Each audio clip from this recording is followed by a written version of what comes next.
So here's what we're going to do. So one, I'll announce right now. I'll let you guys know right now. You may or may not remember. I did something that people really liked 2 times. What am I talking about? I would be talking about this right here. We did a couple of these. They were very fun.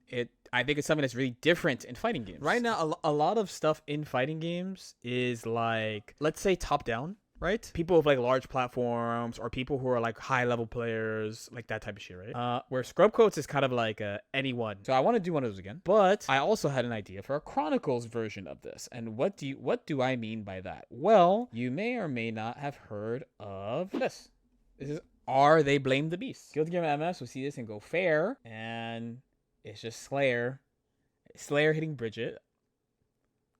I have seen this clip already, so I already have an opinion about it, which is you play Bridget, so you deserve it. Smiley face. So what I did is I went and got a couple of posts from Are They Blame the Beast that we can look at together. So one would be this. This is actually like the top post at Are They Blame the Beast. Bro, what the fuck is this? It looks like a mid is an overhead. Looks like a mid is a low. This is Foodrock. Looks like an overhead is a mid. And then Scooter looks like a low is a mid. How do we feel about this? Is this a valid complaint? Low key when you're starting, yeah. But also they do a lot of these on purpose. Most of these are fine. Basically, actually, pretty much these are all fine. All the ones that are like, looks like an overhead is mid is literally who gives a fuck. Truly, truly, truly who gives a fuck. Because they're mid, so who gives a fuck. The nice thing about Foodrock is that Foodrock looks like an overhead is a mid, but you should stand block it. You should stand block it because it actually makes it worse on block. You have the potential to throw. The throw thing is actually pretty uncommon, but at bare minimum, it's your turn. Out of these, the most egregious. So one is Leo 2D. It looks like a mid is a low. The animation is not the problem. The big problem actually comes from how far he could do it from and the fact that it's a low that he can do from really far. Pretty annoying move to deal with, but it has pretty good counterplay and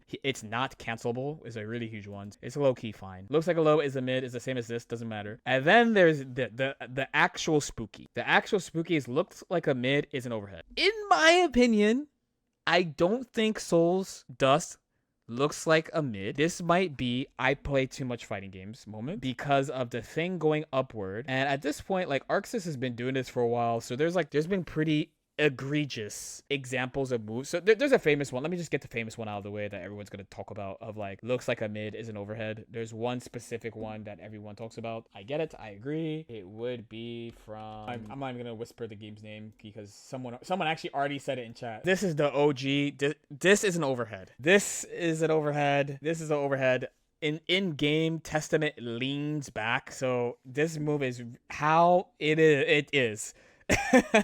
This is an overhead. Another one. Testament actually has another one. Testament also has this move.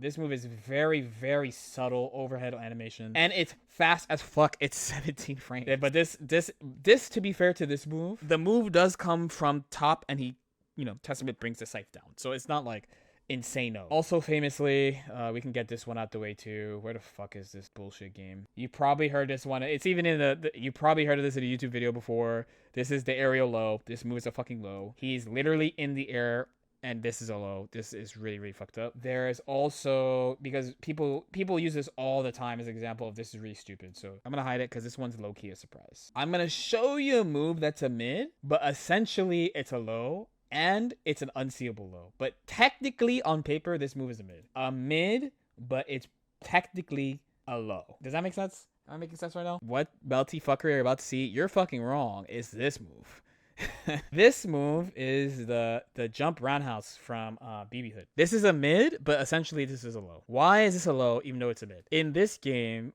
many moves have low, like, block stun and stuff. So what happens is this is a jumping move, right? If you block this move standing, you can't block low. If you block this move standing, you get hit low, guaranteed. So if you follow the fighting game rule of jump-ins are standing, so you stand up, you stand and block this move, you get hit low, guaranteed. People call it unblockable. Technically, it's 50-50. It's not like technically unblockable, but it's like once you block this high, you can't switch to low. It's not bugged. This is how the game works. It's not like the fucking Zabel shit, like on frame 2 out of 9, this shit is unblockable. It's not like that. Because it's so active, if you block it standing, you can't block low. Can we see a vid with it? Guess what? You can. My channel is very old. There's actually a shit ton of vampire savior. It's a 50-50, basically. People call it an unblockable, which I get why, but it's a 50-50. Fighting for position, fighting for position. Lots of neutral in this game. There it was. You see that? No HP bars are refilling, right? Then he goes, fight. Okay, so I pull up, I shoot him. I pull up, he tech hits. I jump in, and he gets aired by her gun move. And that move is very active, multiple hits. I land first. I see him flipping out. It's a Capcom game. So I jump right away, and I do the jump roundhouse. So he's stand blocking, insta gets hit. Dun, dun, dun. And I chase. So one more time in full speed. Boom. Boom, boom, boom, boom. And so you're constantly like, if you watch like a tournament match of me playing, there's some people where I just fucking spam it. It's really, really good. You have to push block it basically. But yeah, there's a couple examples. You will see it every BB Hood game. So I do not blame our homie here for not liking this, but there's a shit ton of that in fighting games, and low key, like, this shit is necessary. Low key, there needs to be some trickiness. I remember, I think it was Sejamp who said this. It's generally good for offense to be slightly better to just better than defense. It helps just advance the game. When defense is better than offense, then it's hard for the game to advance, and all people do is just wait around and do nothing. You're just looking at it, and when someone explains the basic rule of like highs and lows, and then there's, oh, by the way, there's a million exceptions to this, and you just have to know, smiley face, that's pretty annoying. However, you will get over it. Let's go next. If Faust is so bad, then why must I suffer him so frequently? I swear some Faust mains have a victim complex that could rival Axel mains. There's nothing like seeing people doom post about how bad Faust is, and then feeling my eyeballs make a vertical 360 rotation as I'm forced to deal with the 10th wacky peepaw this season. Yes, he's bad. Yes, his combos are saucy regardless. And yes, if I lose to him, it's gap. Take that old man off life support now. This is almost something I would have written, except I would never call any of his combos saucy. And I would very rarely say, I mean, I played Bike and into Faust, so I never say it's gap. So I did not write this. That's how you know I did not write this. I understand, but I can say, I understand. What I will say about Faust is one thing that they get to claim for sure is that there's some people on other characters, specifically characters who have white hair and wear pink, throw grenades at you, who say they're as bad as Faust, and they're definitely not. That's what I give to Faust players. That's it. And I don't blame them for playing the way they play after playing him this season. That being said, Item Throw is the worst archetype. It's such a cap archetype. It's so fucking whack. I hate him. But you know I didn't write this because I would never say anything about him as saucy, so you got that. I should give this a rating. This I think is valid. This is, it's about Faust, so I'm not going to say shit. Next one. Axel and Milia generally make me want to quit. I know it sounds like a skill issue, but I'm so fucking tired of fighting them. I play Bedman, and I'd say I'm decent at the game, knowing most matchups and being in Diamond 3 and Celestial. Let's start here, by the way. Some people who watch me who will hear Diamond 3, and they'll be like, that doesn't mean shit. There are other people who watch me who will be like, damn, Diamond 3, that's pretty good. What's the truth? This is where there's a handy dandy website that actually tells us what is the truth. This is the rank distribution currently in GGST. So if you're a Vanquisher, there are 10,500 characters. It's not players. I'm assuming this is characters, right? So if this person is Diamond 3, right? There's only about 6,500 characters in Diamond 3 right now. So if you are in Vanquisher, you are in the top 4% of the game.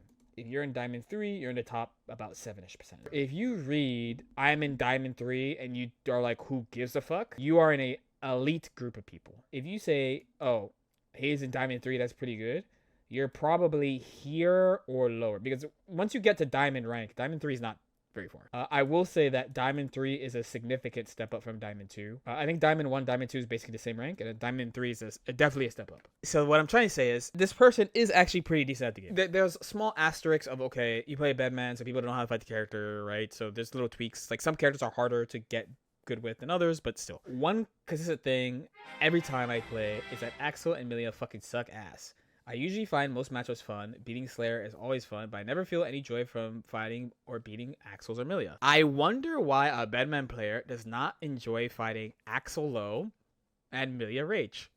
I wonder if we are just playing Yu-Gi-Oh! And it's a matchup game, and there's some matchups you're just gonna hate. And there's some matchups gonna be like, I bet fast characters love fighting Axel. I love fighting Milia. I have a blast fighting Milia. I also play a character that beats Milia. So I'm chilling. I'm having a great time. I'm like, man, look at her not be able to do like 70% of the stuff they do by default. That's crazy. Or Bedman's another one. When I queue into Bedman as Bike End, I'm like, damn, I'm chilling. One of my main things of how good a character is their matchup into Bedman, because there are some characters like Venom, who I play into Bedman, and I'm like, Bedman is a fucking boss character. He's impossible to beat. And there are other characters where I'm like, wow, what the fuck does Bedman do about this? I'm like memeing him and he can't do shit. I don't understand their counterplay, and for some reason, there's a fucking ton of them. I seriously had a time where I fought like 4 different Axels in one day. What I wanted to say is that like Milia, I believe, is one of the most represented characters in Vanquisher. Probably one of, if not, probably like top 3, top 5 most represented character in Vanquisher. Can we use this? Milia is top 5.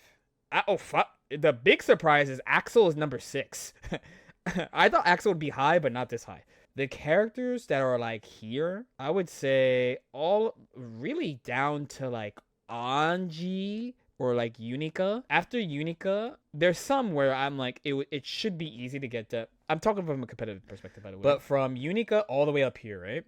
All of these characters are pretty easy, or they have like, you need really good counterplay against the character to fight the character well. Soul is actually not easy, but that's at tournament level. He's actually really easy to like pick up, right? There's a bunch of like characters that are easy to pick up and like hard to be like super good with in tournaments. So these characters are all easy. Milia requires a lot of specific counterplay. Seylor is actually both. He's easy and requires a lot of specific counterplay, as is Pot. Same with Axel. He's easy, requires specific counterplay. Baiken is easy. Sin is easy.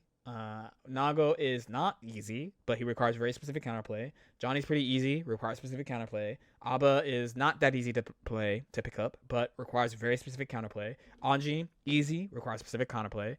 Unica, easy, requires specific counterplay. HC, not easy to pick up, but requires specific counterplay. Chip, not easy to pick up, but requires hyper specific counterplay. Because once you get decent with Chip, you're rolling people, right? I mained the character in season 1. I played her until season 2. I developed a lot of shit with this character. I have a lot of knowledge on this character. I go back to her usually at the beginning of the pack. I keep trying her over and over. I practice partners who play Milia. Like I just am really involved with Milia. You'll see me like dissect Milia. Like, that's cap. Can't do that. No, you can't do that. You're overextending. This is fake. Like, and you hear this is fake. When I say this is fake, I'm saying there's an answer that's reliable that you can do like 80 to 90% of the time. A really good example would be let's show one in game of like, this is fake shit that people do. And Milia has a bunch of shit where it's just fucking fake that people do.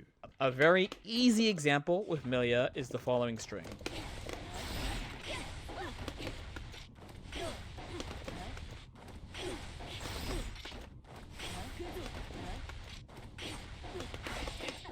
That's usually what I mean when I say like, oh, it's fake. This type of shit is really good in Diamond 3 because like, there are certain characters you run into over and over. They have like, in Amelia's case, for example, they have like their brand of what mix-ups they like to do and stuff, and if you don't know how to deal with it, or if you're not used to reacting to one, or if you don't know that you could like fuzzy jump out of something, then you're gonna get boned. I play this game for fun, and if like it sucks that there are 2 characters that are the reason I hate playing. I love this game, but they're like joy vampires. Welcome to Guilty Gear, man. This is the game we play. This is the shadow game we play. Honorable mentions for pains in my ass, or Testament, who I just suck ass at fighting, and Sin, that for some reason do the same shit like a hive mind all the time. Yes, welcome to Guilty Gear. The best thing you can do is truly embrace your hate and get really good against the character. There's some characters I be hating on that I can admit I'm not very good against them because they're not very tournament relevant. A good example in the current patch would actually be Elfelt.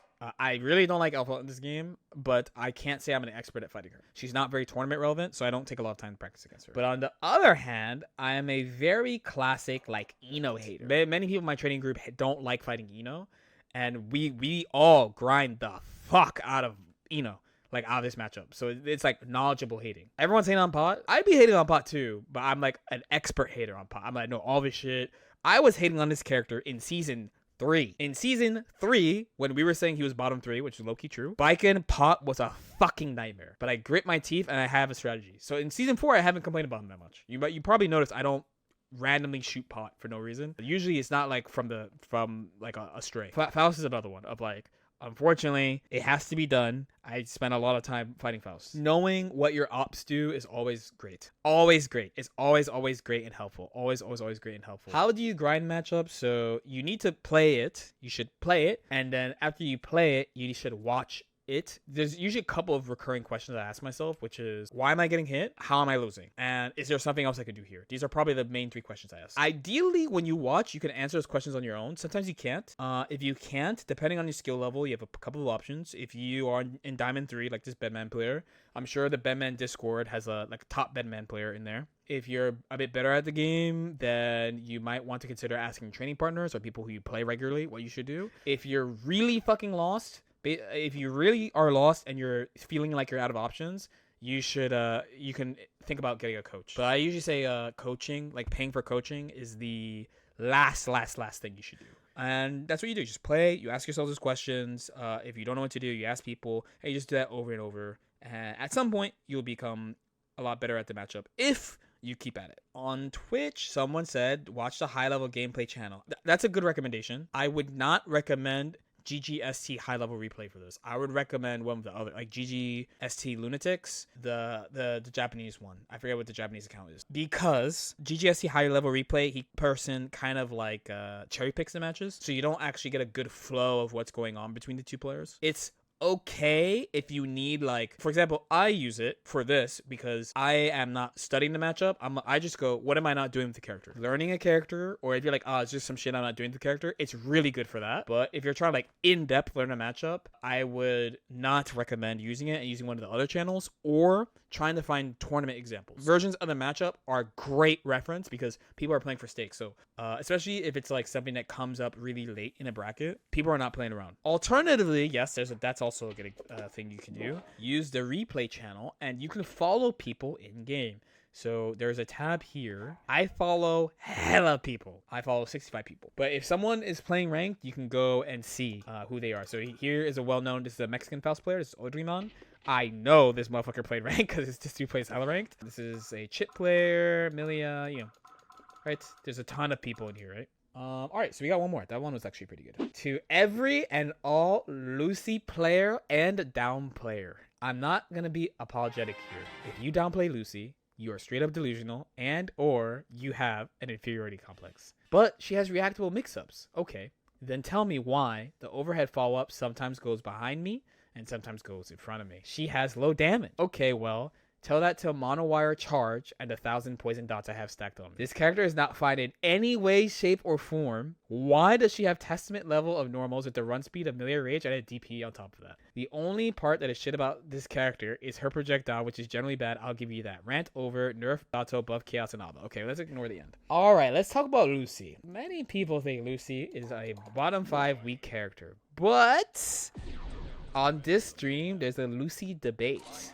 However, I will say this person is not educated enough on Lucy to join the Lucy debate there yet. And truthfully, I'm not there yet. I actually have a huge list of notes from the last time I played Zay of things to lab versus Lucy that I have not labbed. She has reactable mix-ups. Okay. What do people call reactable with this character? Well, there's 2 main things she uses for mix-ups, right? She uses this, and she uses the Rekka. You will notice that at high level, people don't use this that much.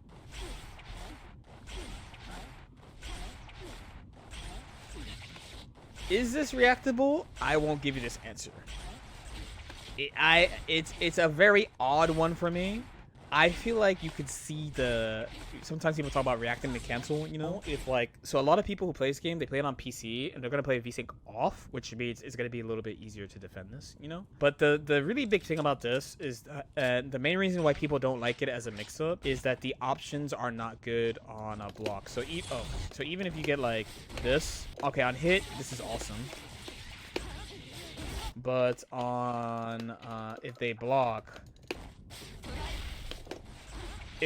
she's kind of screwed. She doesn't have really good air stuff. Then there's the Rekka. The Rekka, for starters, is -6. And she's not super good at doing like delay cancels off it. At fastest timing, she has like these 2, right? So if it's like just these 2, you can actually do it. And usually the reason why she's in front sometimes and goes cross up most of the time is because you may or may not have FD something. But there's a couple of other reasons why she would not go behind you, but that's usually the main reason why. And the main like extra thing she could do is that she has and this is pretty common in the game, where you can hard cancel the first hit instead of follow up. But then also on top of this, she doesn't get a lot of reward off this.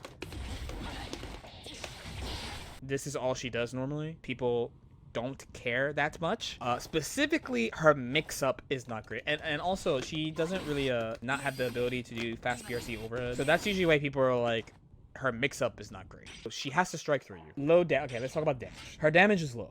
So one of her main weaknesses is her damage is low unless one of two things happen. And this is usually the people who say Lucy is secretly broken. This is the biggest mistake that they make against the character, because it means they haven't studied the character. So her damage is high in 2 cases, and both require something to have happened. One is she got you with this, and 2 is this. She combos into this. So usually what happens, and I've seen this many times. Lucy gets this, they burst. So then Lucy does this, they burst to 2k 2d.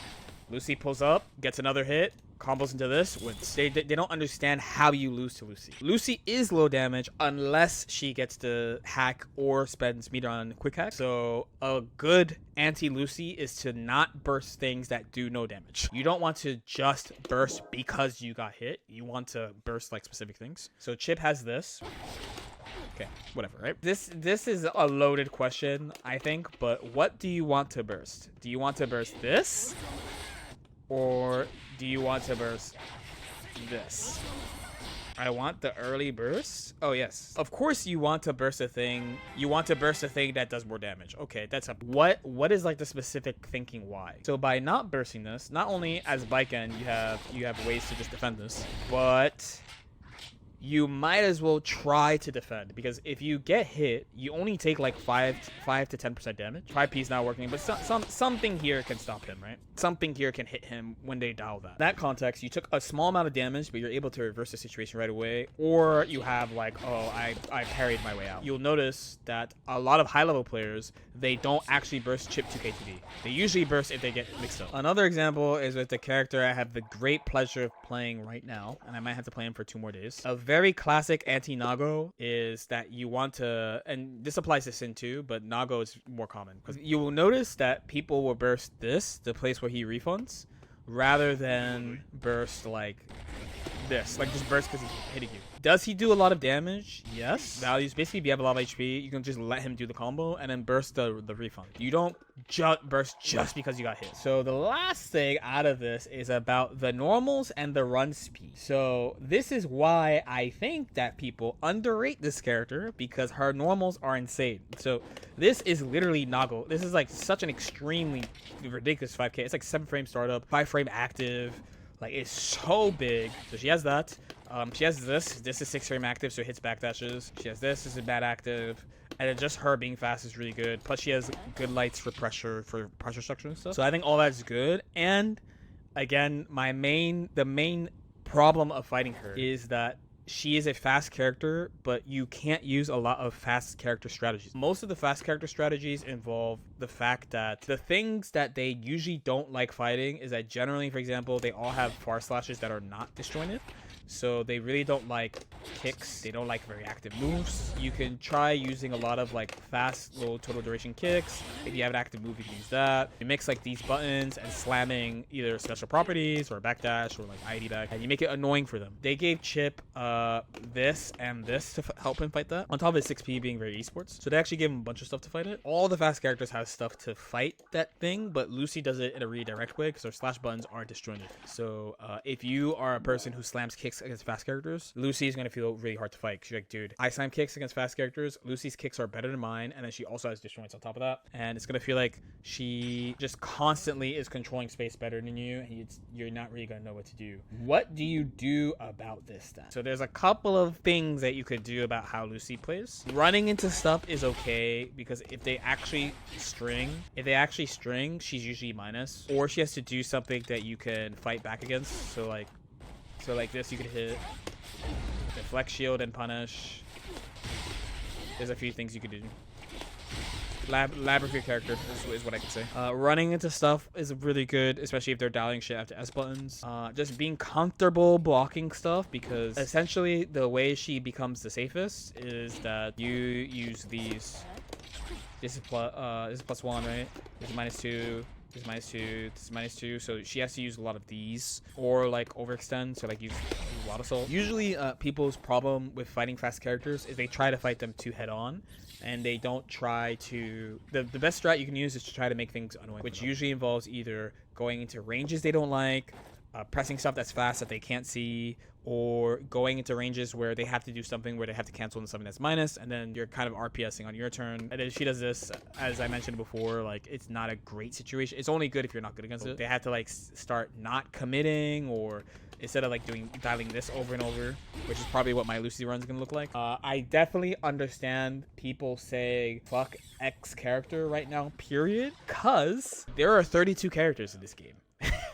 Guilty Gear is an information game, and there are 32 characters in this game. I can understand when somebody, let's say a high-level player, goes, I can't believe people are not good against XYZ, or people don't get XYZ, and somebody who's playing in Plat or Diamond goes like, oh, fuck, okay. Of course, somebody who plays the game 91% of my time on Steam this year was on Strive. And if there wasn't the Grand Slam, it would have been 96%. You have so much shit to learn. So not only do you have to learn your character, but you have to learn your character versus other characters. Usually to decent detail. I don't blame people for just randomly being like, fuck this, fuck this. I did this too, by the way. Famously was a villain to Geo for like a year and a half. Like, my complaint being that the Geo players all said it was bike in favor, and I was playing it, and I was watching it, and I was like, I'm not gonna lie, I don't see it. I think you guys are capping. I think you guys are being selfish. But also, I wasn't very good at it. So once I actually got really good at this match, and now I consider this to be one of my specialty matchups. At the time that I switched to Baiken and they're saying it, they're definitely wrong. Most of the things you hear from players are from not top players, but like the most top. Like the most famous players, the most successful players, like the Daigos, the Tokitos, the Leffens, the Miis, the Hotashi. Like, you're hearing that stuff. You're not usually hearing, like, you're not even hearing people who get like top 48 at majors opinions very often. And I love waffling about Guilty Gear, man. I keep thinking this every day. I'm truly gonna miss this game when I stop playing this game.